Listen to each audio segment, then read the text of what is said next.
ہماری باری آئی, عادت تھی اٹھا کے کھیلنے کی, آپ جانتی ہوں گی تھوڑی بہت کرکٹ تو آپ کو پتہ ہے کہ اٹھا کے کھیلنے والا جو ہے وہ گئی باؤنڈری باہر. تو وہ ایک دو گیندوں کے بعد میں اس نے کوئی باؤنس کیا, ہم نے ہک کیا, پتہ چلا وہ ریڈیو پاکستان کی عمارت کے اندر چلی گئی.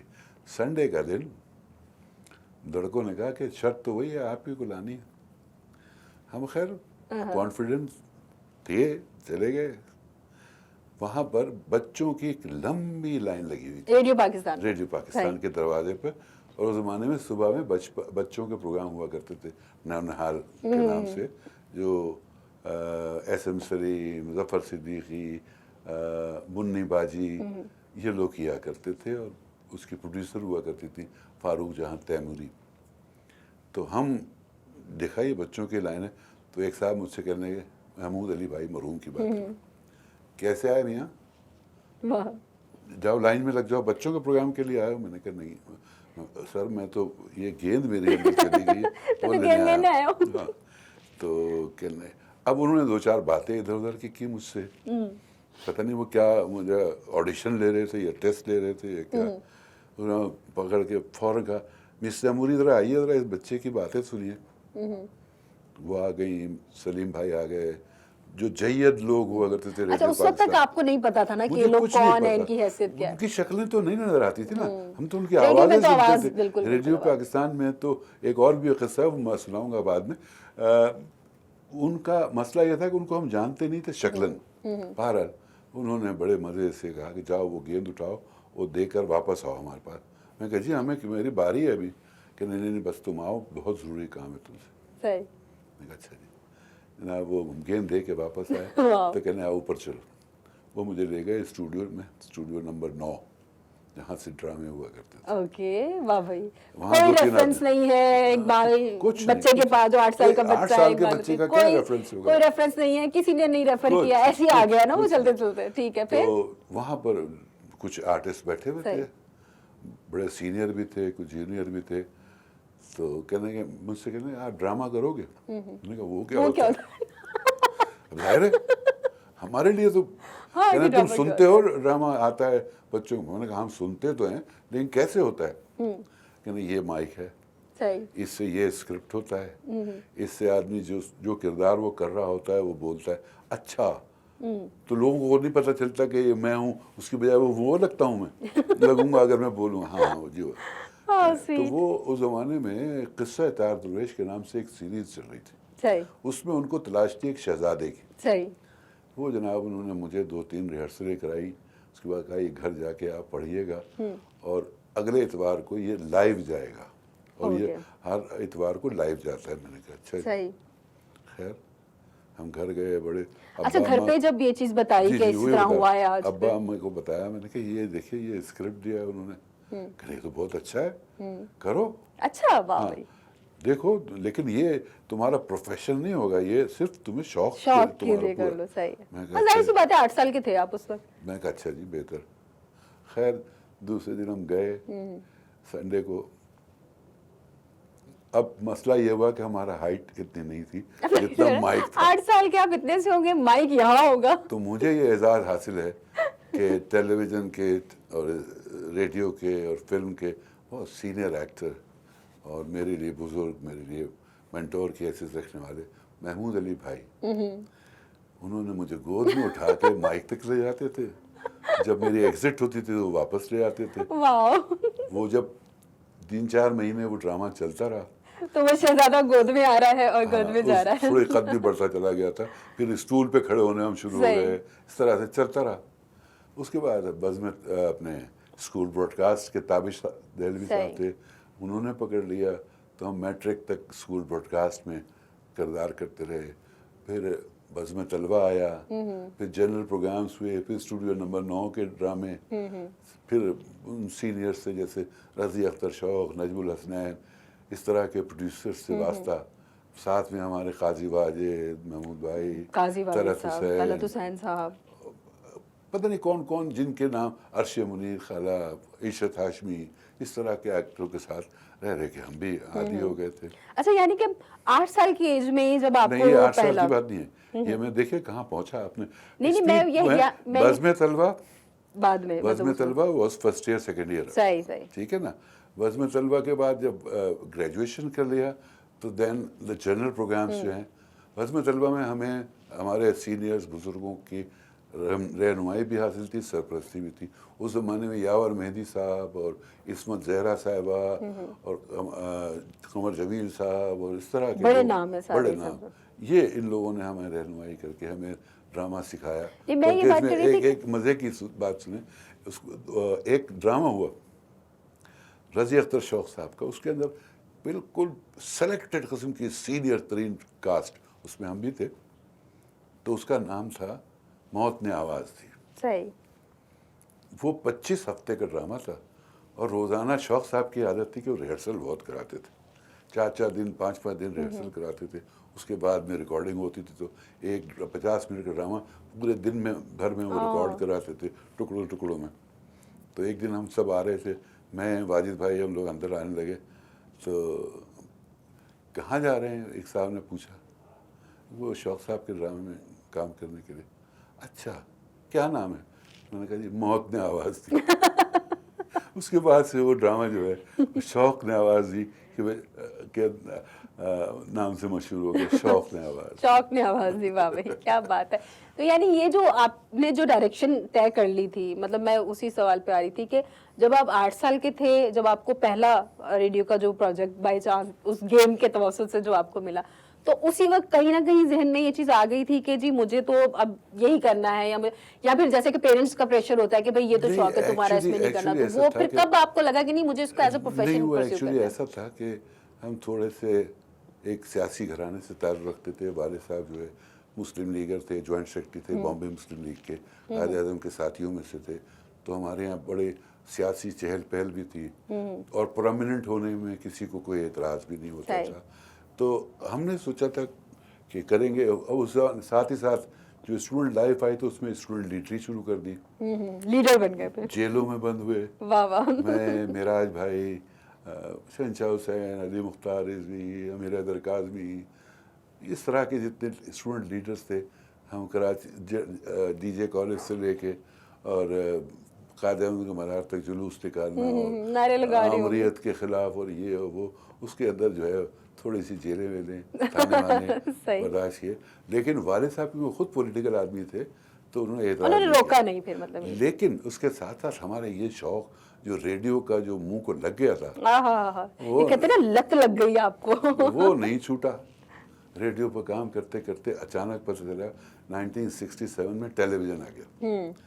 یاور مہدی صاحب نے کہا بھائی وہ ٹیلی ویژن آیا ہے اور وہاں پہ اون محمد رضوی صاحب ہمارے دوست ہیں, وہ جو ہے ان کو یوتھ کا پروگرام ملا ہے اور یوتھ کے پروگرام میں ان کو ڈرامہ کرنا ہے. تو ہم اس وقت تک بزم طلبہ کے اندر ڈرامے ہم کر چکے تھے, ہمارے لکھے ہوئے ڈرامے بھی ہوتے تھے.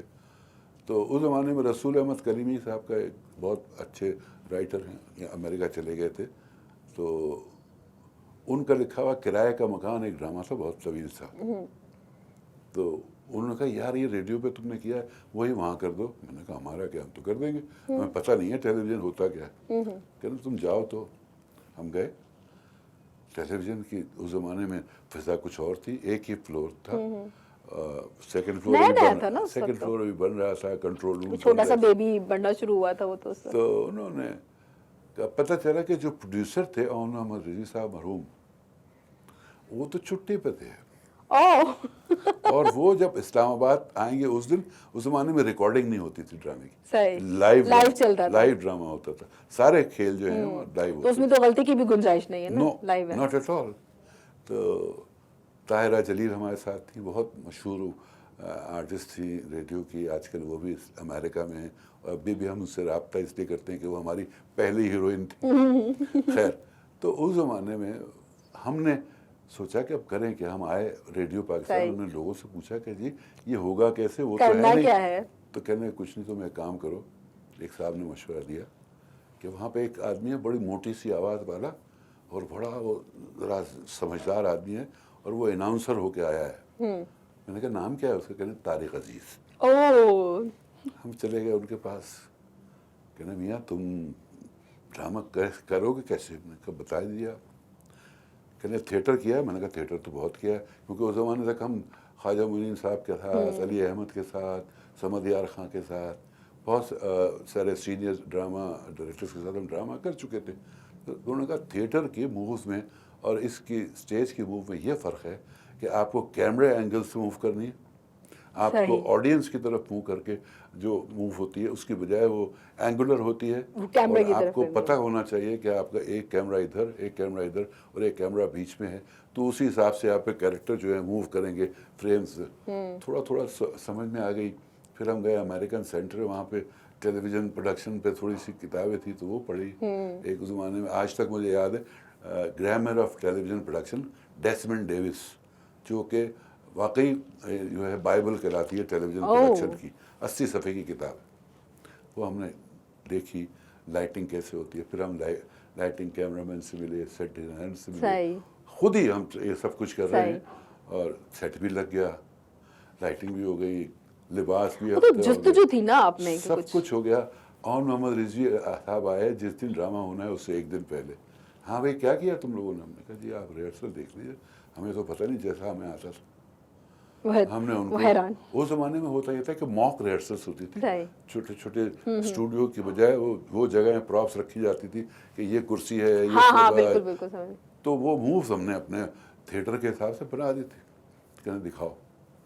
ہم نے جو ریہرسل شروع کی، کہنے یار تم ٹیلی ویژن جانتے ہو؟ نہیں، ہمیں تو اے بی سی آپ نے سرپرائز کر دیا ان کو. کہنے بہت اچھا ہے، یہ تو ون گو میں ہو جائے گا. میں نے کہا ون گو ہی میں ہوگا، ظاہر لائیو. جناب اس کے اندر پھر وہ ڈرامہ آن ایئر گیا، اور آن ایئر جانے کے بعد ہم جیسے ہی باہر نکلے تو ہمارے کچھ سینئرز تھے، طارق عزیز اور اسی طرح کے اور بزرگ، انہوں نے آ کے پھر تھپکی. کیا بات ہے. اور پھر ہم بڑے لوگ تھے وہ بھی، اور پھر آپ لوگوں کا مورال کتنا ہائی ہوا ہوگا. پھر ہم ایکٹنگ کی طرف شروع. کیا بات ہے. لیکن اس ایکٹنگ کی طرف جاتے جاتے ہمیں خیال آیا کہ ایکٹنگ کوئی چیز نہیں ہے، پروڈکشن کی طرف آیا جائے. ایک آدمی، ایک اکیلا آدمی 17-18 کیریکٹر کرتا ہے اور ان کو مختلف شیڈز دیتا ہے، اس کا نام ڈائریکٹر ہے. تو سوچا ڈائریکٹر بننا ہے. بالکل. اور یہاں ڈائریکٹر صاحب جو ہیں وہ ایکٹنگ چھوڑ کے ڈائریکٹرز میں آ چکے ہیں، اور بڑی مزے کی باتیں جو ہیں وہ چل رہی ہیں اقبال صاحب کے ساتھ. مزید بھی آپ سے ہم مزید آگے گفتگو کرتے ہیں، اور پھر ایکٹر کے بعد ڈائریکٹر شپ کی طرف آنا، اور پھر اتنے بڑے بڑے منجھے ہوئے آرٹسٹ جو آج کل فیلڈ میں ہیں ان کو لانچ کرنا، وہ بھی ہم اب ان سے جانیں گے. اب یہاں وقت ہوا چاہتا ہے ایک چھوٹے سے بریک کا. ہم ابھی گئے اور ابھی واپس آئے. آپ دیکھتے رہیے وائس آف ساؤتھ ایشیا.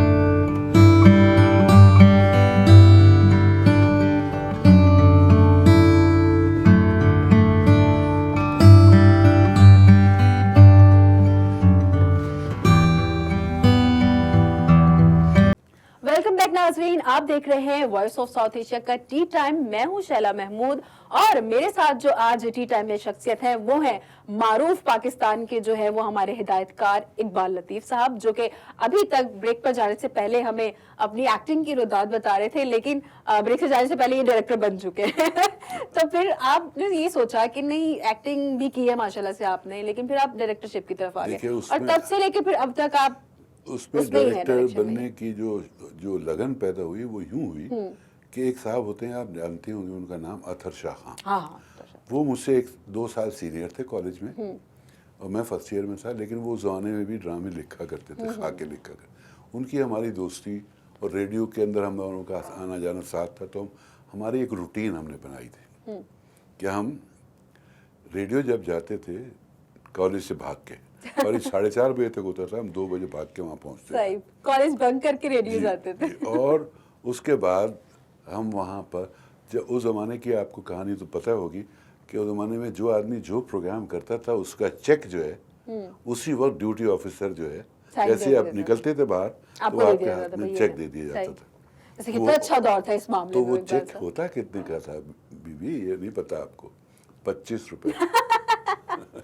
لیکن یہ 25 روپے جو ہے نا، اس دور کے حساب سے کم از کم آج کے حساب سے 5,000 نہیں تو 2,500-3,000 تھے. تو اسٹوڈنٹ کے حساب سے تو آپ نہیں، اسٹوڈنٹ کے حساب سے نہیں، ویسے بھی عملی زندگی میں ہم وہ ریڈیو میں وہ اپنا اسکرپٹ جمع کراتے تھے، ہم کوئی کمنٹری صحیح. کچھ بول کے 25 روپے کا وہ چیک اٹھاتے تھے. اور پھر چیک اٹھانے کے بعد میں ہم بجائے سے کہ ہم اسٹیٹ بینک جاتے کیونکہ وہ بہت دور تھا, کینٹین کے ایک مالک تھے چودھری صاحب, ان کو ہم چیک دیتے تھے 25 کے بجائے وہ 24.5 روپے ہمیں دیتے تھے. 8 آنے وہ اپنا آنے جانے کا کرایہ لیتے اور وہ آپ کو تھے. پیسے دے وہ 24.5 روپے ہمارے لیے اور ان کے ہم یہ سمجھ لو کہ 49 روپے ہمارے لیے بہت بڑی دولت ہوتی تھی. عیاشی.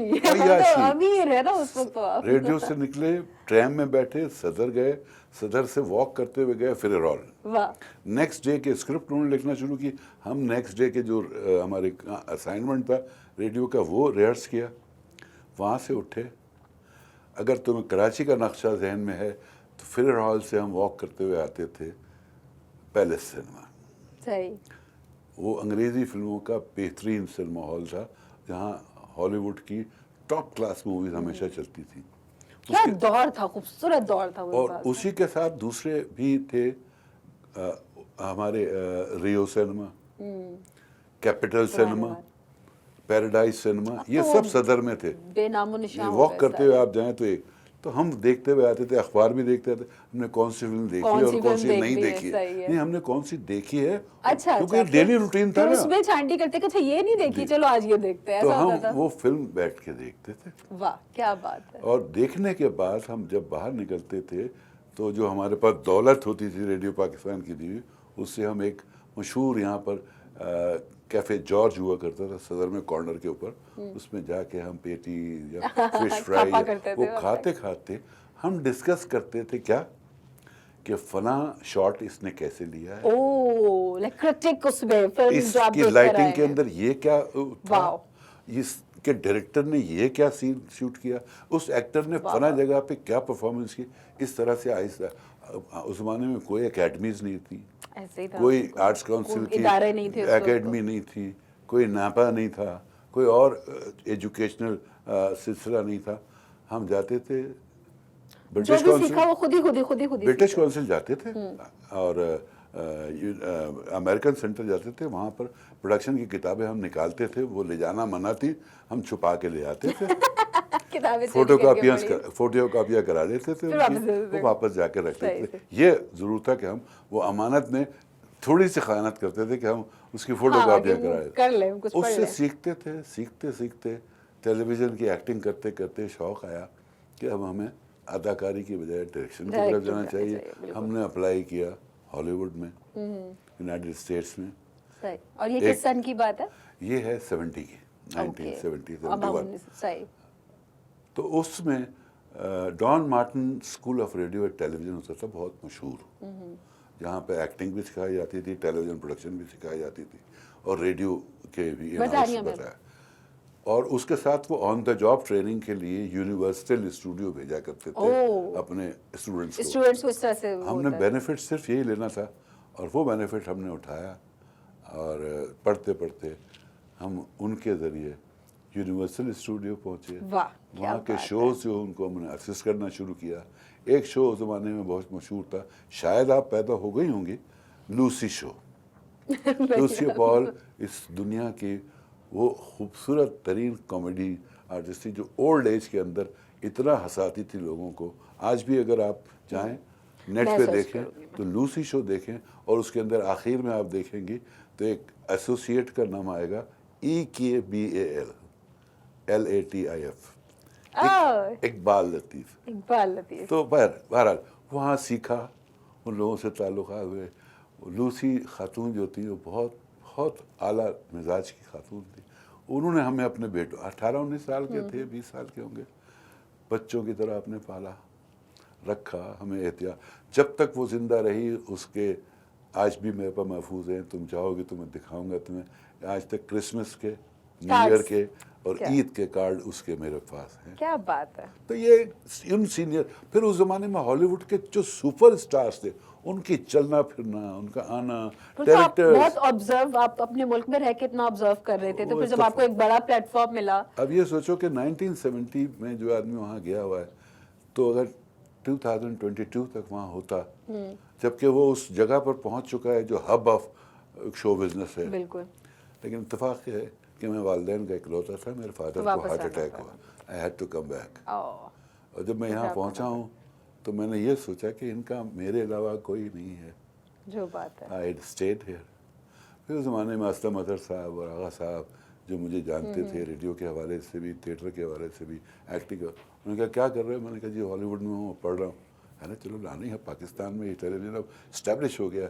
اور اس زمانے میں ٹیلی ویژن جو ہے وہ پاکستان میں سب سے زیادہ تنخواہ دینے والا ادارہ تھا. مطلب وہ تو سنہری دور تھا نا پاکستان ٹیلی ویژن کا, یعنی 70s تصور نہیں کر سکتے کہ گھر کا کرایہ, اور کسی کا وہاں کام کرنا ایک بڑا اعزاز سمجھا گاڑی جاتا کا تھا. Petrol, free medical for parents and the family, اور اس کے ساتھ ہر وہ فیسلٹی جو پاکستان ٹیلی ویژن. سنہری دور تھا نا وہ تو. اور پھر ایکٹرز اس زمانے میں پڑھے لکھے تعلیم یافتہ لوگ, ایک محفل, پھر ادیبوں و شاعروں, افتخار عارف جیسے اور مدبر رضوی جیسے اور عبید اللہ علیم جیسے لوگوں کے ساتھ بیٹھنا اٹھنا, ان کے محسن علی, امیر امام, اس طرح کے. تو پی ٹی وی میں کس وقت آپ کو جاب آفر ہوا؟